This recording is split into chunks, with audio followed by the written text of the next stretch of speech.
Deputado Ilso Bezerra, Vossa Excelência tem 25 minutos. Senhor presidente, senhoras e senhores deputados, é com muita alegria que ocupo a tribuna nesta tarde. Primeiramente, quero parabenizar o novo reitor da Universidade Federal Rural do Rio de Janeiro, professor Ricardo Berbara, que tomou ontem posse no gabinete do ministro da Educação, e também me colocar à disposição para, junto com a bancada de deputados do Rio de Janeiro, implantarmos o curso de Medicina e o Hospital Universitário no município de Seropédica. Lembrando que a Universidade Rural está fazendo esse ano 107 anos e é o maior campus da América Latina. É a única universidade federal do Brasil que não tem um curso de Medicina. Senhor presidente, sei que ainda não é hora de comemorar, mas quero dizer que hoje é dia, sim, de respirar com alívio ao ter a certeza de que a economia do país está saindo do fundo do poço. No mês de fevereiro, a inflação foi de 0,33%, a menor taxa para os meses de fevereiro registrada desde o ano de 2000. Estamos falando de dados oficiais da variação do IPCA apurados pelo IBGE. Em fevereiro do ano passado, por exemplo, a inflação foi de 0,9%. Em janeiro deste ano, a alta de preço foi de 0,38%. Há vários indicadores bons na economia, mas eu destaco a melhora na inflação, pois a inflação a gente sente no dia a dia, na hora de comprar comida, de ir ao supermercado, pegar um ônibus ou encher o tanque do carro. A inflação mais baixa protege todos nós, garante o poder de ter despesas de casa o mesmo que no mês passado, sem ter de ficar deixando as coisas para trás no supermercado, porque tudo ficou mais caro. No acumulado de 12 meses, considerando o período determinado em fevereiro, a inflação ficou em 4,76%. Isso representa o menor resultado para essa base de comparação desde 2010. O Brasil está bem, perto, portanto, da meta de inflação, que é de 4,5% ao ano. Essa meta é estabelecida pelo Banco Central. Em fevereiro, o preço de alimentos e bebida caiu 0,45%. No mês passado, o feijão carioca ficou em 14,22% mais barato e o feijão preto caiu 9,22%. A batata teve uma redução de preço de 5,06% e a cebola de 4,36%. Para todo o ano 2017, a inflação deve ficar pouco acima de 4%. Quem aposta nisso é o Banco Central, a partir de pesquisa realizada com os mais importantes agentes do mercado financeiro. Os dados estão no Boletim Focus, preparado pelo Banco Central. Isso é bom, muito bom, pois a taxa fica bem mais baixa do que vimos pouco tempo atrás. No ano passado, a inflação chegou a 6,29%, mas foi ainda pior em 2015, quando a alta dos preços alcançou a marca de 10,67%. Inflação alta, no final das contas, significa menos dinheiro no bolso de qualquer brasileiro. Mas pesa ainda mais para quem ganha menos, para quem conta com os trocados para chegar ao final do mês e não tem dinheiro guardado em banco. Inflação mais baixa ajuda o país, protege quem ganha menos, garante saber que o preço que paguei hoje pelo pão, pelo feijão, pelo arroz, será o mesmo que vou pagar amanhã. Garante que minha comida não vai ficar mais cara. Além disso, a inflação mais baixa abre caminho para o Banco Central baixar juros, levando o Brasil de volta ao crescimento, só agora de maneira firme e sustentada. Taxas de juros mais baixas permitem que todos realizem mais investimentos, seja quem quer investir na empresa, seja para quem quer tomar um empréstimo para melhorar a sua casa. É mais investimento, faz o dinheiro girar gerar emprego, gerar renda, garante o dinheiro na mão do cidadão. Juro mais baixo faz bem para o crescimento de Seropédica, que é a minha cidade, faz bem para o crescimento do Rio de Janeiro e faz bem para todo o Brasil. A Selic. Quer dar a palavra aqui ao nobre deputado? Uma parte aqui para o nobre deputado. Deputado Wilson Bezerra, faço questão de apartear a Vossa Excelência neste pronunciamento correto, com a leitura política do momento e da grandeza que o Brasil precisa, do enfrentamento deste governo transitório, de que estamos virando uma página de 13 anos triste na nossa história econômica e que sempre afeta os mais pobres. Vossa Excelência, com muita particularidade, consegue em seu discurso, hoje aqui nesse pronunciamento no grande expediente, com muita clareza e certeza, mostra os horizontes promissores que se avizinham para o nosso país. Muito rapidamente começamos já a sentir os efeitos na nossa economia, que precisa de uma retomada. Mas muito mais do que essa leitura, faço questão de, como seu colega de Estado, parabenizá-lo por estar de maneira definitiva agora nesta casa.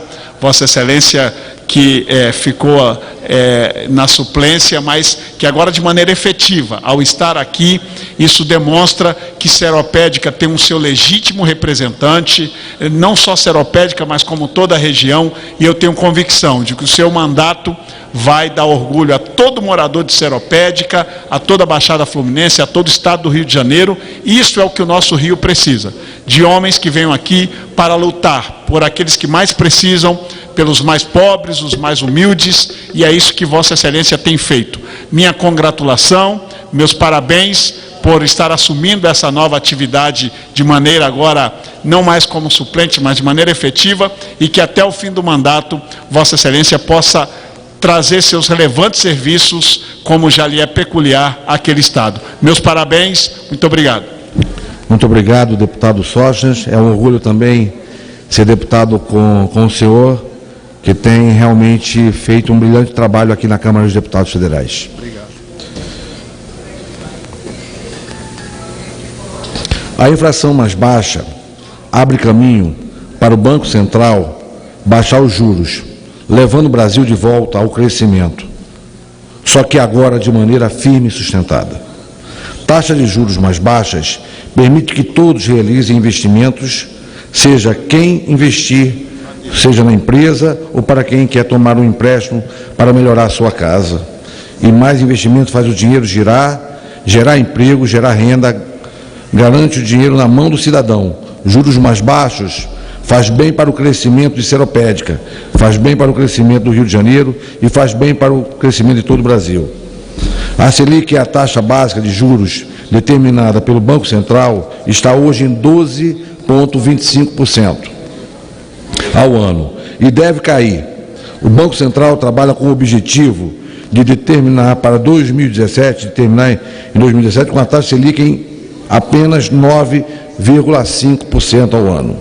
O Banco Central conseguiu iniciar um ciclo de corte na taxa básica de juros em outubro do ano passado. Aos poucos, essa redução vai sendo repassada para os juros efetivos, que são pagos pelas empresas e pelos consumidores na hora de pegar o empréstimo. O consultor econômico da FEComércio de São Paulo, Fábio Pina, indicou que o barateamento do crédito ficará consolidado no segundo semestre desse ano, quando as taxas vão cair de forma gradual e contínua.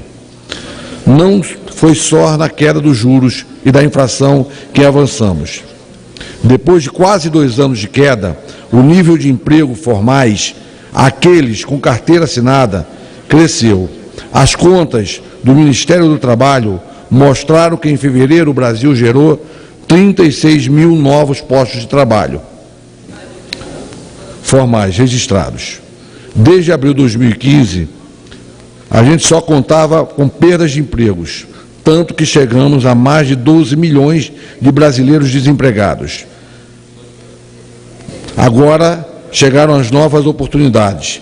depois de nada menos de 22 meses consecutivos de saldos negativos. É claro que nem todos os números que a gente vê hoje são bons, mas é certo que vão melhorar. É difícil que o Produto Interno Bruto caiu 3,8% em 2015 e mais 3,6% em 2016. Esses são os números do IBGE, divulgados agora em março.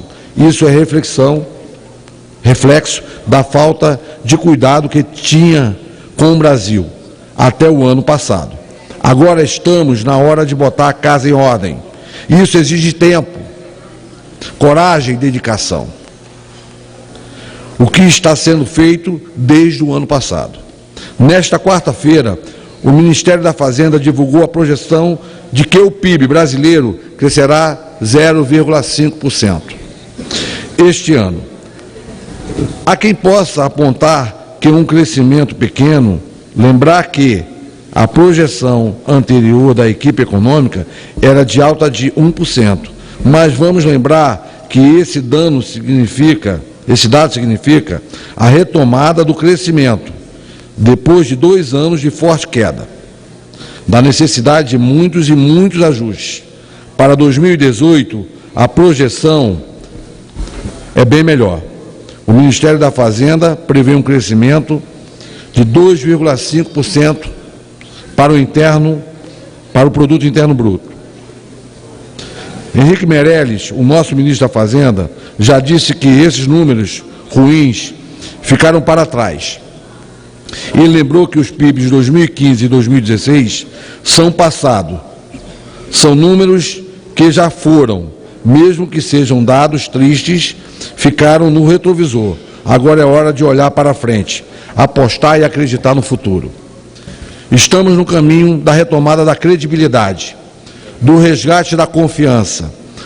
Prova disso é a decisão anunciada este mês pela Agência de Classificação de Risco Moody's. Essa agência manteve o ranking do Brasil, ou seja, a nota de risco do país em BA2, mas elevou a perspectiva dessa nota de negativa para estável. A Moody's citou a melhora na economia com destaque para o fim do ciclo de escalada dos preços. Destacou ainda que as condições macroeconômicas se estabilizaram com a economia mostrando sinais de recuperação. Com a queda da inflação e a perspectiva fiscais mais claras, a agência internacional ressaltou também que o funcionamento da estrutura de políticas econômicas está melhorando e que as instituições estão recuperando sua solidez. Para Moody's, esse cenário da sustentação, a planejada interpretação de reformas fiscais e estruturais. Outro sinal positivo foi o sucesso do leilão de concessão dos aeroportos de Salvador, Fortaleza, Florianópolis e Porto Alegre, realizado semana passada. A operação vai render 1,46 bilhão aos cofres públicos e atraiu investidores da Suíça, Alemanha e França. O valor obtido no leilão ficou 94% acima do valor mínimo previsto pelo governo federal. É sinal de confiança na economia brasileira. É verdade que muita coisa errada aconteceu. Faz pouco tempo neste país. O governo gastou demais, deu pedaladas nas contas públicas, deixou de controlar o que tinha que controlar. Mentiu e teve queda no imposto na hora de comprar carro, máquina de lavar, fogão, mas, em vez de desonerar, ter ajudado a melhorar a economia, só fez aumentar o lucro das empresas, sem reduzir os preços, aumentar a quantidade de vagas de trabalho ou aumentar o crescimento. Só em 2015, o Programa de Sustentação do Investimento, PSI, o Minha Casa Minha Vida, o pacote de redução de preços da energia elétrica, a desoneração da folha, representaram uma conta de 100 bilhões para o país. Esses números foram revelados pela atual secretária do Tesouro Nacional, Ana Paula Vescov. Em reunião na Confederação Nacional da Indústria, a SNI, é muito dinheiro. Ainda bem que agora o Brasil está podendo trabalhar para colocar tudo isso no lugar. Não que a gente tenha de ser contra os incentivos, não é isso. Mas eles têm que garantir retorno para a economia e para a sociedade brasileira. Recentemente, o Banco Central, o presidente Ilan Goldfein, disse que, entre outros motivos para a atual crise, que houve crescimento insustentável das despesas públicas e privadas durante o boom que levou o endividamento e uma dinâmica insustentável, citou também que houve interpretação errônea da natureza do choque externo, que foi tratado como temporário, com políticas anticíclicas excessivamente intervencionistas. Ele falou isso no final de janeiro, durante o evento 2017 Latin America Investment Conference, promovido pelo Banco Credit Suisse. Mas ele destacou também que a inflação caiu de 10,7% em 2015 para 6,3% no final de 2016, encaminhando-se para a meta de 4,5% ao ano. Forte foi o Congresso, diante do desafio de colocar o Brasil em ordem. Ao aprovar a regra que limita o teto dos gastos federais, muita gente reclamou, criticou, falou mal, mas gastar menos do que a gente recebe no final do mês é regra que qualquer um conhece. Se a gente não faz isso, se não controla as despesas, sobra mês e falta salário. Mas nos últimos anos, o governo passou a gastar mais do que arrecada. E isso gerou um rombo nas contas públicas.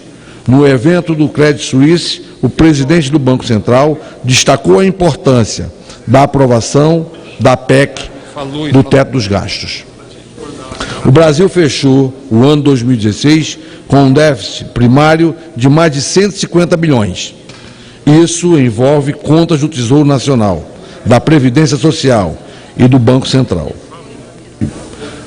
O valor representa 2,4% do PIB, ou seja, tudo que é produzido do país. Esse número significa que o Brasil não estava conseguindo pagar nem a parcela mínima da fatura do cartão de crédito de 2015. O rombo foi de pouco mais de 110 bilhões, cerca de 1,9% do produto interno bruto. O Brasil passa pela crise mais severa da nossa história. Queda do PIB de 7% a 8% em 2 anos. Queda de 10% na renda per capita. E a questão fiscal é o centro da crise. Desequilíbrio fiscal custa muito caro para o país. Precisamos retomar o equilíbrio fiscal para voltar a crescer. Não temos outra saída. Economistas e especialistas concordam. Sem resgatar o equilíbrio fiscal, além de ser impossível retomar o crescimento, o Brasil terá um futuro bastante sombrio. O teto dos gastos vai ajudar a reduzir a carga tributária sobre a produção, consumo e investimento. Temos a tarefa agora de discutir a reforma da Previdência. O ajuste da economia representa bons resultados dia a dia. Representa o resgate da credibilidade no país. E em março, o Brasil teve um saldo positivo de 3,85 bilhões na balança comercial. Isso significa que o país vendeu bem mais do que comprou no exterior. Segundo previsão de analistas registrada pelo Banco Central, para este ano o Brasil terá um superávit de mais de 48 bilhões de dólares. É dinheiro que entra no país. O relatório Focus do Banco Central mostra que o mercado acredita que o Brasil vai crescer 72 bilhões de investimento estrangeiro direto este ano vale destacar o estoque de reserva internacionais, que ultrapassa a marca dos 370 bilhões, ou seja, cerca de 20% do PIB. Esse colchão funciona como um seguro em momentos turbulentos no mercado. Ceder a palavra ao nobre amigo deputado. Alô, senhor presidente, querido deputado Wilson Bezerra. Esta casa, com todo o instrumental e assessoria que dispõe, raramente tem a possibilidade de fazer um debate com esta profundidade, com esta qualidade e responsabilidade. Normalmente esses microfones são ocupados por alguém que tenta a qualquer custo, com qualquer argumento, manter a sua posição política como se fosse a única verdade existente no mundo. Nem nada mais existe, só eles. Ora, a função de gerir a coisa pública exige profunda responsabilidade. E quem complica a gestão pública é porque quer que poucos entendam. Queria parabenizar pelo seu pronunciamento, pela profundidade e a responsabilidade dos temas que trata, mas dizer para a população que me vê e ouve neste momento, gerir um país do tamanho do Brasil é semelhante à nossa família. Seja ao longo da sua vida generoso aos seus filhos, e é necessário que seja, mas dê para ele a falta de limites. Tudo pode, a qualquer tempo, a qualquer custo, tudo pode. E colherá certamente o arrependimento amargo de ter dado para ele mais do que devia. Um país que é capaz, de maneira perdulária e responsável, dizer que tudo pode à custa do voto, acaba como nós acabamos. A economia em frangalhos. E aqueles que pensavam que eram abençoados pelos generosos, que lhes passavam a mão na cabeça, hoje levantam de manhã sem um pedaço de pão para dar para o filho, porque o presente foi o desemprego. De tanto cobrar de quem não deve, para pagar quem não merece, quebramos o Brasil. E hoje não temos a possibilidade de alimentar com justiça os nossos filhos e tirar a dignidade de um pai de família. São 12 milhões. Com a relação de 3 dependentes, são 39, 40 milhões de pessoas que hoje levantaram de manhã, olhando para o rosto dos seus filhos pequenos, sem um pedaço de pão e uma xícara de café para lhe dar na boca. Sabe por quê? Porque perdulários e irresponsáveis, com um governo paternalista, intervencionista, querendo desenhar aqui um socialismo bolivariano, levaram esse país à bancarrota. A economia não perdoa. A linguagem mais exata e mais correta da sociedade é a matemática. E aqueles que abusam dela acabam se enrolando com as contas. Obrigado. Obrigado, senhor deputado.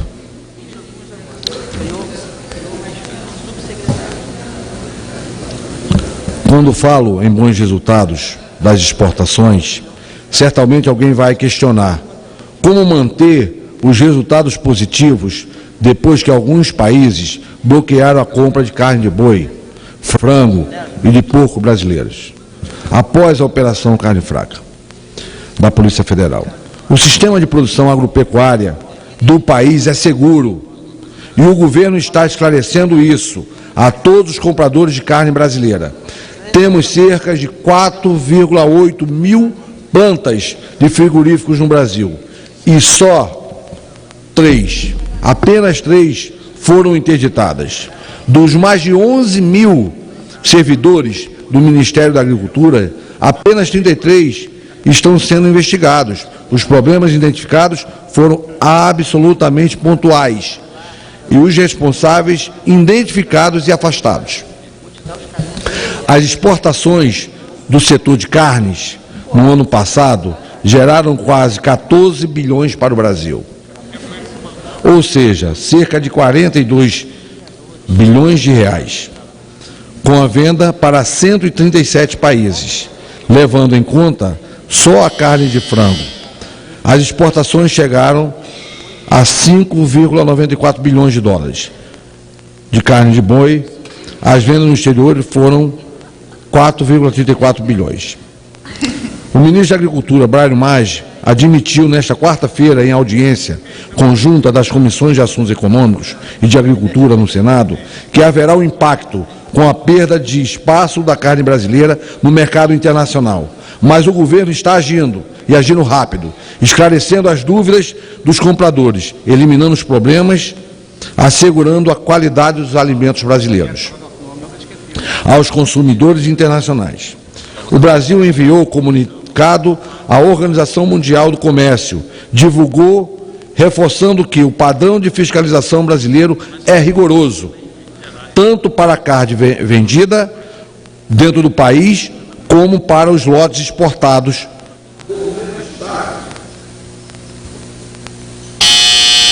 O documento destaca que as autoridades brasileiras consideram sérias as denúncias, mas ressalta também que a operação da Polícia Federal é uma prova de transparência e credibilidade dos controles existentes. A própria Polícia Federal reconheceu em nota à imprensa que as investigações visam apurar irregularidades pontuais. Na mesma nota, a Polícia Federal diz: o sistema de inspeção federal brasileiro já foi auditado por vários países que atestaram sua qualidade. Finaliza destacando que o CIF garante produtos de qualidade ao consumidor brasileiro. Os esforços que o governo está fazendo para manter a imagem da qualidade dos alimentos brasileiros no exterior são a prova de que há muito trabalho a fazer. Conclua, deputado. Conclui, presidente. Na economia, sim, mas não é o momento de descuidar, mas sim de reforçar a atenção com o crescimento do país. Em fevereiro, a última ata do Comitê da Política Monetária, o Copom, destaca, e muito importante, a queda da inflação. O Copom é do Banco Central. É esse comitê que permite o patamar da taxa Selic. Mas a ata do Copom lembra que, no âmbito externo, o cenário ainda é bastante incerto e que a nossa economia segue operando com alto nível de ociosidade nos fatores de produção e dos principais reflexos disso, que é o emprego, o alto desemprego. Embora o IBGE tenha registrado que o Brasil gerou mais de 30 mil empregos em fevereiro, essa onda positiva ainda não chegou ao meu estado do Rio de Janeiro. Passa por um momento de crise de extrema... Conclua, deputado. Para concluir, a meta dos problemas do Brasil está no Rio, pois é onde se produz 83% do petróleo do Brasil. Temos que ter a sensibilidade e celeridade nas soluções e ações para que possamos tomar a solução imediata, bem como a correção da tabela da taxa nacional do petróleo e a correção da tabela dos valores repassados para o Estado do Rio de Janeiro e os municípios. Gostaria de pedir ao presidente que tornasse lido aqui nosso discurso para os órgãos de imprensa. Muito obrigado.